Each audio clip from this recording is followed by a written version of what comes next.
go to the interview, before you even start preparing yourself, find out something about the company that you're going to, okay? Pretty much every single company that you ever get interviewed by will have a website, okay? Go to their website. Have a good look around the front page, and then go beyond the front page. Start looking at who are the people who work there, what sort of projects do they work on, who are their clients, have they sent out any press releases lately, because that's going to give you some insights on current things that are going on. What sort of other departments do they have? What's the culture in the company? Do they give you some sense of that? Do your research on the company, because they're going to want to know that you've bothered to figure out who they are. And when they say to you, because they will, what do you know about our company? And you say, oh, I don't know anything. That's already saying, okay, well, this person isn't really interested in us, so why should we be interested in them? Okay, so first things first, do your research. Okay? I was chatting to a young graduate the other day that I'm helping, and she had just had an experience of doing some work at Deloitte over December. And truth nuts, the first question they asked when she walked in, she'd already had the interview, this is now her first day of doing her internship, and they said to her, so what do you know about Deloitte? And she said to me, I felt like such an idiot because I hadn't bothered to actually go and have a look. So all she could say was, I know you're an international company that does accounting. And she had the opportunity to know so much more about Deloitte and impress them with her research about the company. So don't be that person who suddenly is in that position and hasn't done their research. Okay. Second thing is, in the job application, they're going to have said there are some specific requirements, okay? And then you can also start interpreting what are the types of things that are going to be required for me to do in this job, okay? So identify the requirements that are relevant for you, okay? So for instance, the requirements are plan and organize geological observations, prepare maps, must have natural leadership qualities, okay? So go back into your CV and into your experience and start looking for things in your experience that are going to match up to those responsibilities, okay? So plan and organize geological observations.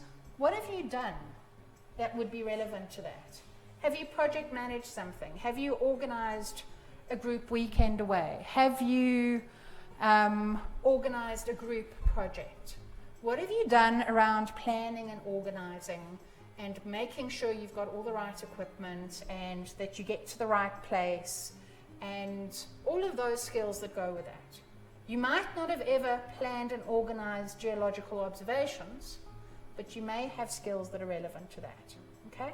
So for each of these things, or whatever is relevant to the job that you're applying for, look at their requirements and start preparing examples of what you've done that meets that requirement, okay? You won't have been able to put everything into your CV. This is your opportunity to elaborate, okay?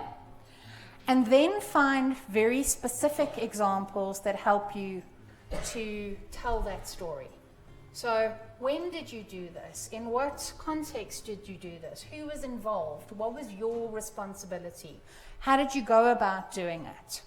How many of these have you done? Have you done more than one, or have you only ever done this once? So for instance, that's why I asked you about the logging of core. If they want you to start preparing maps and charts and logs and cross-sections, in the interview being able to say, yes, I've had 3 months of core logging and I've done about 1,000 meters of logging in an iron ore context, and I've used this software to capture all the data. That's immediately giving people an example of what you've done. Okay, so first things first, prepare so that you can match the requirements that they've articulated and any others that you think might come up. How are you going to get a sense of any others that might come up? Are there people that you could ask? Yes, there are people that you could ask. So if you're applying for a job, Ask people that you know who might do something similar. Ask them what that job is like. What do they do on a day-to-day basis? What are the types of responsibilities that you might have to be able to demonstrate you can handle? Okay?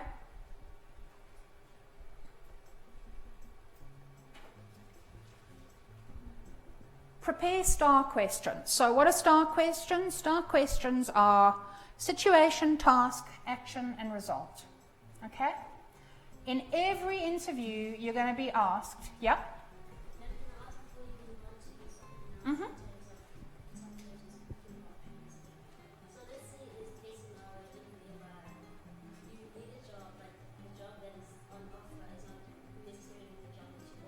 Okay.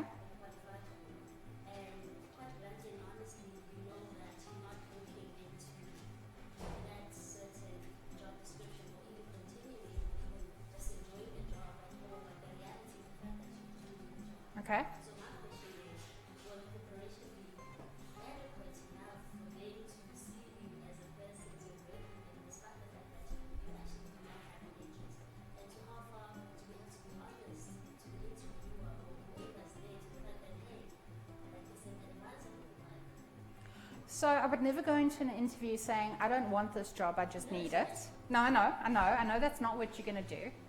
But if you need a job and there isn't anything in the field that you're really excited about, but there are other jobs that you could potentially be right for, it might not be right for you, but you might be able to get that job.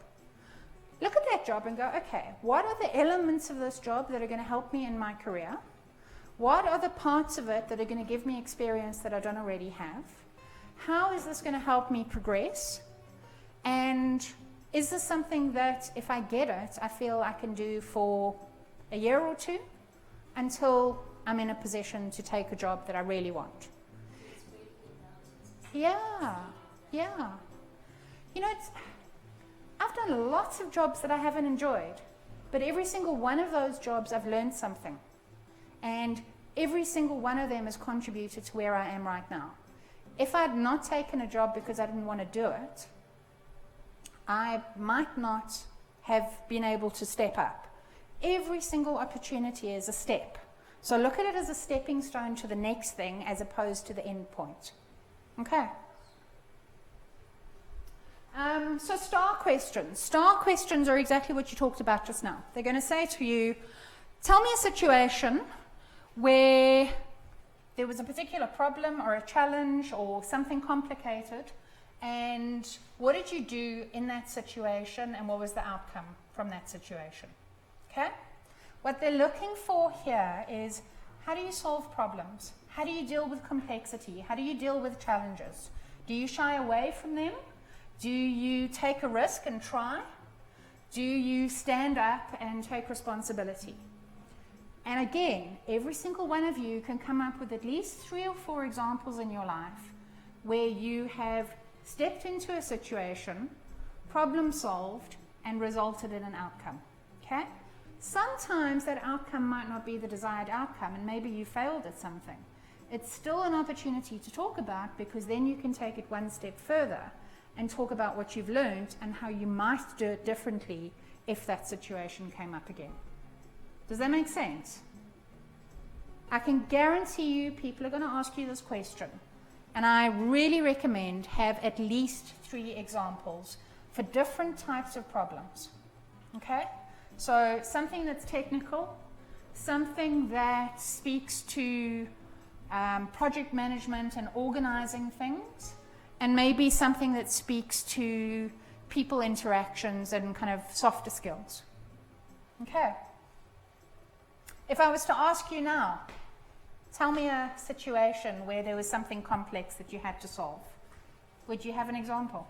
Yes, Cool, tell us. I was in a group. Let me give you the mic.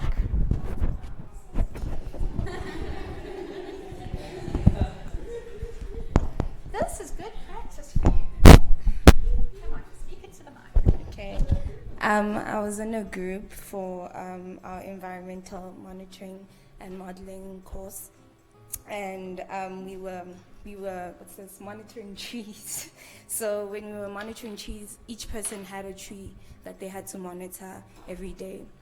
So we had to send out our data to all the group members. So when I sent out my data, I forgot to send it to one person. So now it was a conflict of that I didn't do my work. So yeah, that was the conflict I had. But the way I solved it was then I explained to her that, okay, I sent it to everyone else, and everyone else was like, okay, then she did send, it was only you. So then I apologized, and I learned to double check when I send my dot. Okay, so it sounds to me like the actual issue there was somebody was accusing you of not having done your work or having intentionally excluded them. Yeah.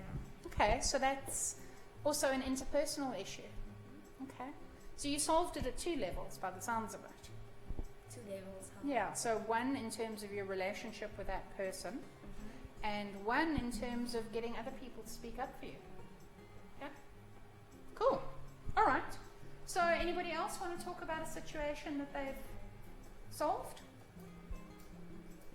Come on, it's good experience. I'm going to come and pick on you. Come on. One situation. Yes, make up a story. Does she have a story? Think about a story in your community. What have you done in your community that may have been a problem that you've helped to overcome? No? None? Well, then I highly recommend you spend this year coming up with something. Okay? Cool. Can I pick on you? Have you got a story? Okay, so you don't want to be in this position in an interview, guys, because this question is going to come up, and interviews are scary. And if somebody says to you, tell me a story that would be relevant to showing that you are able to solve problems, you need to have a story ready, okay? You need to have several stories ready. And you need to be able to pick a story that's relevant to that particular context. Okay? So I really, please, as a group, take time in the course of this year, over lunch, to practice asking each other these questions and practice coming up with answers. You can't over-practice preparing for an interview. And that's exactly what I'm saying on this slide. How do you build muscle? How do you get fit? How do you run a marathon? How do you get your body into shape? It doesn't happen overnight, does it? It happens from consistently going to the gym, running an extra mile, doing the same thing over and over every single day until a year later you find that you're fit and you're running marathons. Yeah.